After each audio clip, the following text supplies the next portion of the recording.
شفقت محمود صاحب جتنی بھی تنقید کریں ہم اپوزیشن پہ، لیکن یہ بات تو ماننے والی ہے کہ جو آخری جو پارلیمنٹ کا مشترکہ اجلاس تھا اس میں انہوں نے آپ کے ساتھ تعاون نہیں کیا، لیکن اس سے پہلے تو یہ ایف اے ٹی ایف کے بلوں پہ آپ کے ساتھ تعاون کر رہے تھے۔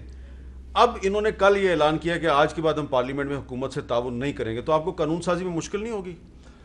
دیکھیں، پہلی تو بات یہ ہے کہ جہاں پہ قومی مفادات اتنے واضح ہوں جس طرح فیٹف ہے، تو ہمیں امید ہوگی کہ آئندہ بھی اس کو مل کے کریں گے۔ لیکن اگر یہ قومی مفاد کے خلاف جائیں گے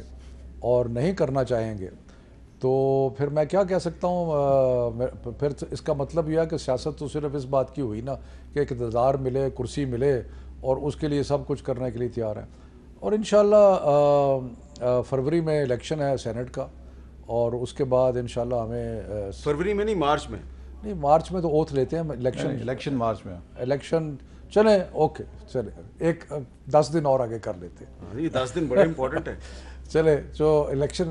ہو جائے، لیکن میرا خیال ہے کہ میں ابھی بھی سمجھتا ہوں احسن اقبال صاحب جیسے بڑے اچھے لوگ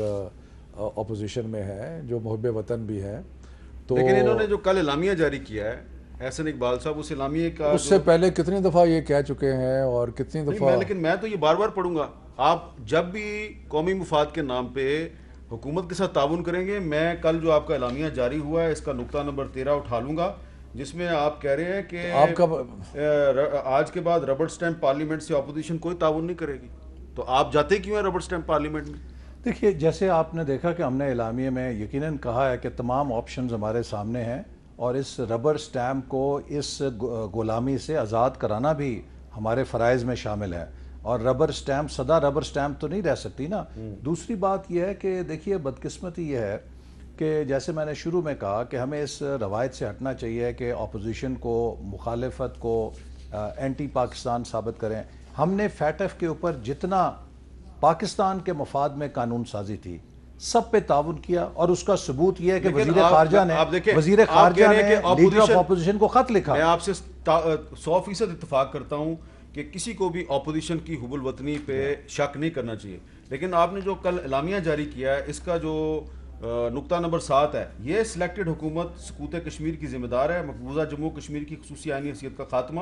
اقوام متحدہ کی سلامتی کونسل کی متعلقہ قراردادوں اور عالمی قانون کے منافی مودی سرکار کا عمل پاکستان کی موجودہ کٹ پتلی حکمرانوں کی ملی بھگت کا شاخسانہ ہے۔ آپ کہہ رہے ہیں یہ مودی کے ساتھ انہوں نے ملی بھگت کی ہوئی ہے؟ دیکھیے میں پہلی بات آپ کو کر دوں فیٹف والی، میں نے آپ کو کہا کہ ہم نے جو ملکی مفاد تھا قانون سازی کی، اور جو ہم نے اختلاف کیا وہ فیٹف یا ملکی مفاد نہیں تھا، وہ عمران خان کا مفاد تھا، کہ جس میں یہ چاہتے تھے کہ نیب والے کالے قانون کی جو